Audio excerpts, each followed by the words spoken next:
Jalpaiguri express নিবেদন করছেন স্বর্ণশিল্পী শিল্পী দত্ত জুয়েলার্স, বিশ্বসিংহ রোড, কোচবিহার।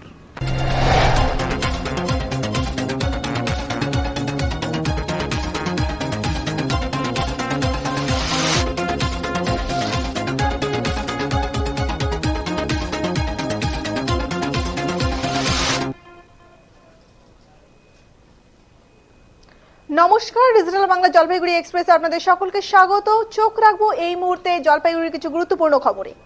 ব্যবসা ধর্মঘট, পুরসভার উচ্ছেদ অভিযানের প্রতিবাদে ধর্মঘটে সামিল ব্যবসায়ীদের একাংশ।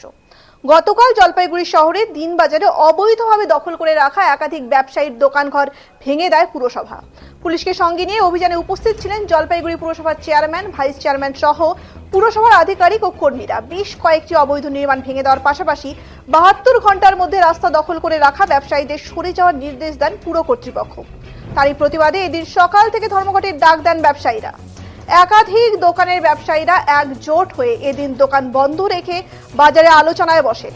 ব্যবসায়ী সংগঠনের তরফে আলোচনার পর সিদ্ধান্ত নেওয়া হয় রাস্তা দখল করে রাখা ব্যবসায়ীরা দোকান তুলে দিয়েছেন, যে দোকানগুলি বাকি সেগুলো সরিয়ে দেওয়া হবে। দিনবাজার ব্যবসায়ী কল্যাণ সমিতির সম্পাদক শরৎ মণ্ডল বলেন, ব্যবসায়ীরা সকাল থেকে দোকান বন্ধ রেখেছিল, এরপর আলোচনার পর সিদ্ধান্ত হয় দোকান খুলে দেওয়া হবে। 1-2 দিনের মধ্যে পুরসভার সঙ্গে তারা আলোচনায় বসবে। আর একটি কথা তারা বলে, কোনো কিছু অতিরিক্ত ভালো না। একাংশ ব্যবসায়ী রাস্তা দখল করে ব্যবসা করছে, এটাও যেমন ভালো না, তেমনি গতকাল পুলিশের অভিযান বেশি হয়েছে, এটাও ভালো না। তারা চায় সুস্থ পরিবেশে আলোচনার মাধ্যমে সমাধান, এই কারণে বৈঠক করা হলো। এদিন সকাল থেকে সব দোকানে তালা বন্ধ ছিল। ব্যবসায়ীরা দোকানের সামনে থাকলেও দোকান খোলেননি, কেনাকাটা বন্ধ ছিল। প্রায় দুপুর 1টা নাগাদ আলোচনার পর ব্যবসায়ীরা ধীরে ধীরে দোকান খুলে দেন।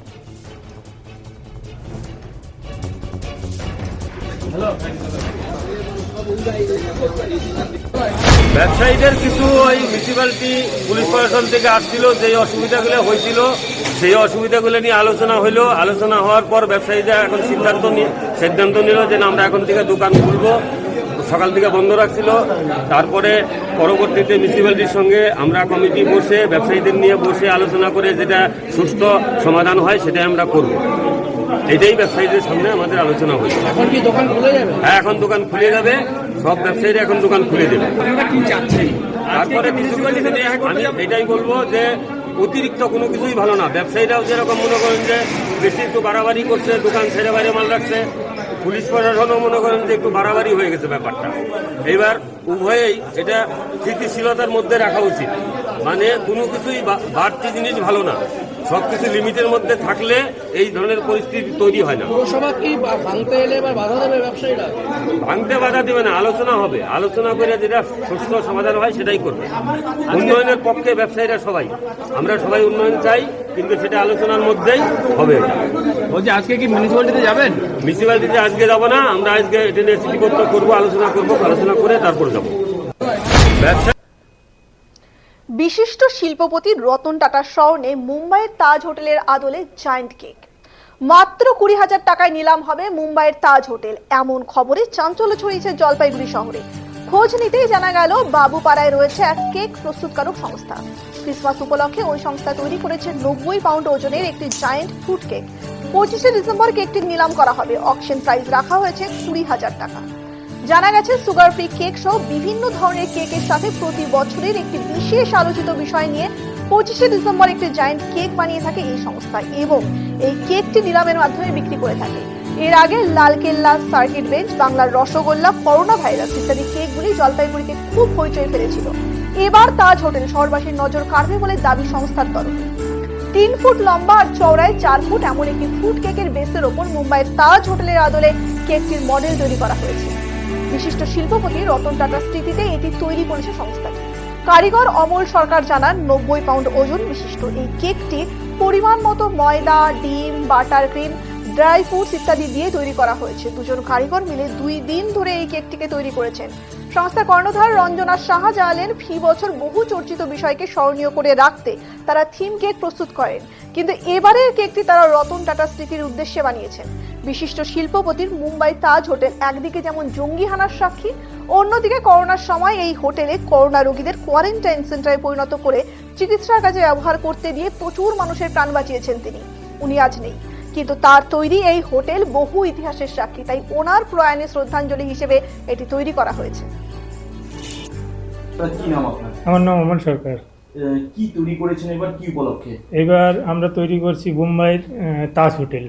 কিসের মাধ্যমে তো কি দিয়ে তৈরি করলেন? এটা হলো মানে ডিসেম্বরে প্রতিবারে আমরা একটা না একটা যে কোনো বড় ধরনের কেক তৈরি করি। এবার আমরা বোম্বের তাজ হোটেল তৈরি করছি কেকের মাধ্যমে? কেকের মাধ্যমে, হ্যাঁ। কত পাউন্ডের? এটা হলো 90 পাউন্ড। দিদি, কি তৈরি করেছেন, কি উপলক্ষে একটু বলবেন? এবার রতন টাটা আমাদের ছেড়ে চলে গিয়েছে, তো তাকে শ্রদ্ধাঞ্জলি জানানোর জন্য আমরা বম্বে তাজ হোটেল তুলে ধরেছি। কারণ এই তাজ হোটেল যেমন সবচেয়ে বড় আমাদের এখানে যে টেরোরিস্ট মানে অ্যাটাক করেছিল সেটাও যেমন দেখেছে, আবার রতন টাটা এই তাজ হোটেলকেই করোনার সময় হাসপাতাল তৈরি করে দিয়েছিল, যেটা বিনে পয়সায় সবাইকে শুশ্রূষা করেছে, চ্যারিটির কাজ উনি করেছিলেন। তার জন্য তাকে শ্রদ্ধাঞ্জলি জানানোর জন্য আমাদের মনে হলো যে এটা তুলে ধরলে হয়তো ভালো হবে আর কি, ওনাকে শ্রদ্ধা জানানো হবে। কতদিন সময় লাগলো এই হোটেল তৈরি করতে? আসলে এটা তো দিনরাত্রি কাজ হয়েছে 3 দিন ধরে, কারণ সময় এটা তো আর মাটির জিনিস না, এটা খাবার জিনিস, যার জন্য 3 থেকে 4 দিনের বেশি এটা সময় আমরা নিতে পারি না। তারপরে মানে মানুষ সেটা তো খাবে, তার জন্য এটা জিনিসটা যেন ভালো খায়, যার জন্য আমরা 3 থেকে 4 দিন সারা দিন রাত্রি কাজ হয়েছে।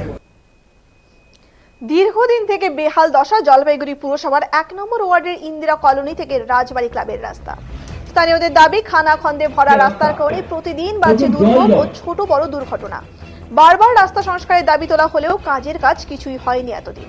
অবশেষে দেরিতে হলেও মঙ্গলবার রাস্তার কাজের শিলান্যাস করলেন জলপাইগুড়ির বিধায়ক তথা চিকিৎসক প্রদীপ কুমার বর্মা। সঙ্গে ছিলেন পুরসভার উপপুর প্রধান সৈকত চট্টোপাধ্যায়, স্থানীয় পুর প্রতিনিধি নীলম চক্রবর্তী শর্মা সহ অনেকে। এদিন মঞ্চ করে এক অনুষ্ঠানের মধ্য দিয়ে রাস্তার কাজের শিলান্যাস করা হয়। উত্তরবঙ্গ উন্নয়ন কর্তৃপক্ষের উদ্যোগে এই রাস্তা সংস্কারের জন্য 2,04,00,000 টাকার অর্থ বরাদ্দ করা হয়েছে বলে জানা গিয়েছে। এদিন উত্তরবঙ্গ উন্নয়ন কর্তৃপক্ষের আধিকারিকদের উপস্থিতিতে রাস্তার কাজের শিলান্যাস করলেন উপস্থিত অতিথিরা। সম্পূর্ণ রাস্তাটি পেভার্স ব্লকের রাস্তা করা হচ্ছে। বিধায়ক প্রদীপ কুমার বর্মা বলেন, রাস্তাটির খুবই বেহাল ছিল, উত্তরবঙ্গ উন্নয়ন কর্তৃপক্ষের উদ্যোগে রাস্তা সংস্কার করা হচ্ছে। স্থানীয় পুর প্রতিনিধি নীলম চক্রবর্তী শর্মা বলেন, দেরিতে হলেও রাস্তা সংস্কার হচ্ছে, খুবই উপকার হবে স্থানীয়দের। এই রাস্তার দীর্ঘদিন ধরে একটা এমন পরিস্থিতিতে ছিল যে মানুষ একদম জরাজীর্ণ। রাস্তা তো মানে শিগগিরই শুরু হয়ে যাবে। এতে আমাদের 1.5 কিলোমিটারের বেশি রাস্তা এই ইন্দিরা কলোনির মধ্য দিয়ে এটা রাজবাড়ি ক্লাব পর্যন্ত দীর্ঘদিনের একটা দাবি ছিল এখানকার জনসাধারণের। এই রাস্তাটার অবস্থা ভালো ছিল না। আজকে এনবিডিডির অর্থানুকূল্যে এবং আমাদের মাননীয় মুখ্যমন্ত্রী শ্রীমতী মমতা বন্দ্যোপাধ্যায়ের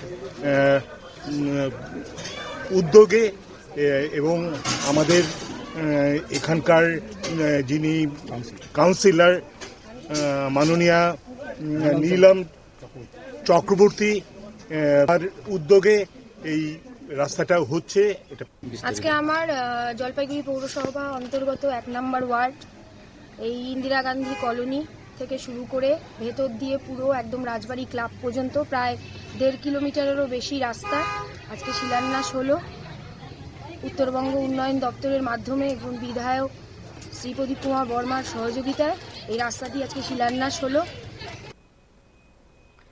ময়নাগুড়ি শহরের দেবীনগর এলাকায় অবস্থিত এক বেসরকারি স্কুলের 48তম বার্ষিক অনুষ্ঠান অনুষ্ঠিত হলো মঙ্গলবার। এই বার্ষিক অনুষ্ঠান উপলক্ষে স্কুলের ছাত্রছাত্রী সহ শিক্ষক শিক্ষিকাদের নিয়ে নানা ধরনের অনুষ্ঠান অনুষ্ঠিত হয়। এদিন এই অনুষ্ঠানে ছাত্রছাত্রীদের মধ্যে বিভিন্ন বিষয়ে তাদের হাতে বিদ্যালয়ের তরফ থেকে ট্রফি তুলে দেওয়া হয়। এদিন এই অনুষ্ঠানে উপস্থিত ছিলেন ময়নাগুড়ি পৌরসভার ভাইস চেয়ারম্যান মনোজ রায়, পঞ্চায়েত সমিতির সভাপতি কুমুদ রঞ্জন রায়, বিডিও প্রসেনজিৎ কুন্ডু সহ প্রমুখ। এদিন প্রদীপ জ্বালিয়ে অনুষ্ঠানের সূচনা করা হয়। এরপর স্কুলের ক্ষুদে ছাত্রছাত্রীদের দ্বারা বিভিন্ন অনুষ্ঠান অনুষ্ঠিত হয়।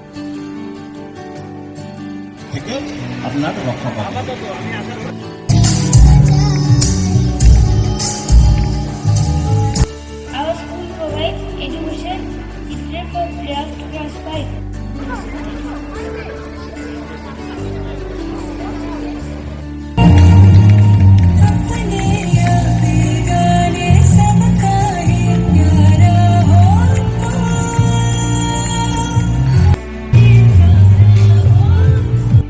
আজকে আপনাদের কি অনুষ্ঠান স্কুলের? আজকে আমাদের বিদ্যালয়ের মর্নিং স্টারের 48তম বর্ষের যে অ্যানুয়াল প্রোগ্রাম রয়েছে সেটা হচ্ছে, এবং এই প্রোগ্রামটি আমাদের ছোট ছোট শিশুরা খুব সুন্দরভাবে অনুষ্ঠিত করবে, এবং তার সাথে রয়েছে আমাদের শিক্ষক শিক্ষিকারা। এটা কতদিন চলবে? আমাদের অনুষ্ঠান আজকের একদিনেরই প্রোগ্রাম রয়েছে। ছোট ছোট শিশুরা এখানে অ্যাঙ্কারিং করছে, এবং যেটা সবথেকে বিশেষ আকর্ষণ রবীন্দ্র ভাবনায় নাটক চিত্রনাট্য রয়েছে, যেটা চিত্রাঙ্গদা।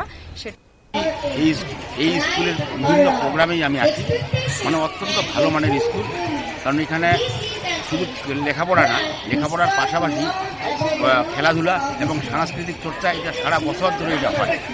তো এই মানে মর্নিং স্কুল এই দিকটায় অত্যন্ত তৎপর, এখানকার শিক্ষক শিক্ষিকা প্রিন্সিপাল যারা আছে এবং গভর্নিং বডিতে যারা আছে তারাও অত্যন্ত দক্ষ। খাদ্য মেলা উপলক্ষে মঙ্গলবার বর্ণাঢ্য শোভাযাত্রা অনুষ্ঠিত হলো। এদিনের বর্ণাঢ্য শোভাযাত্রাটি শহরের সমাজপাড়া IMA ময়দান থেকে শুরু হয়ে শহরের বিভিন্ন পথ পরিক্রমা করে গোমস্তাপাড়ায় গিয়ে শেষ হয়। 25 ডিসেম্বর বুধবার থেকে 29 ডিসেম্বর রবিবার 5 দিন ব্যাপী খাদ্য মেলা আহারে বাহার অনুষ্ঠিত হবে জলপাইগুড়ি গোমস্তাপাড়ায়।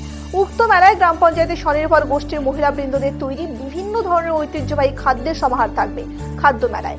এছাড়াও মনোজ্ঞ সাংস্কৃতিক অনুষ্ঠান, বিভিন্ন বিনোদনমূলক প্রতিযোগিতা ও সচেতনতামূলক কর্মসূচিও চলবে।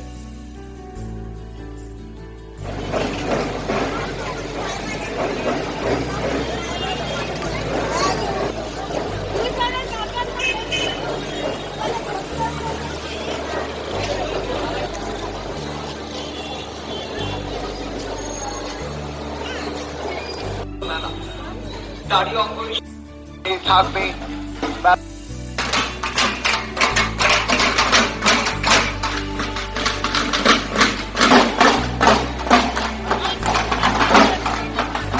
আহারের বাহার খাদ্য মেলা 2024 এই ফুড ফেস্টিভ্যালের জন্য আগামীকাল থেকে আমাদের এই ফুড ফেস্টিভ্যাল স্টার্ট হচ্ছে, সেই জন্য আজকে শোভাযাত্রা চলছে।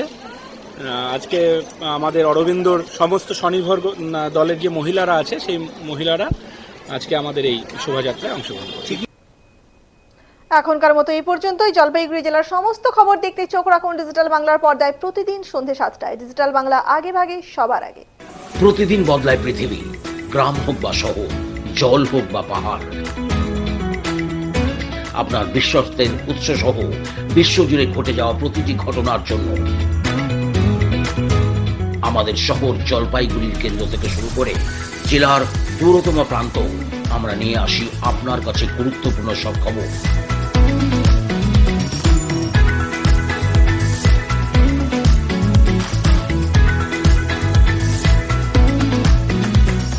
যখনই হোক, যেখানে হোক, আমরা থাকছি আপনার জন্য।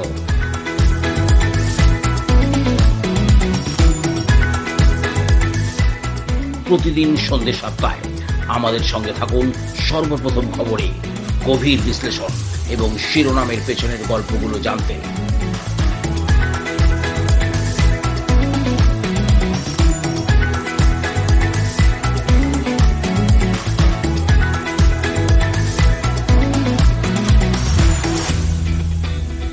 জলপাইগুড়ি এক্সপ্রেস।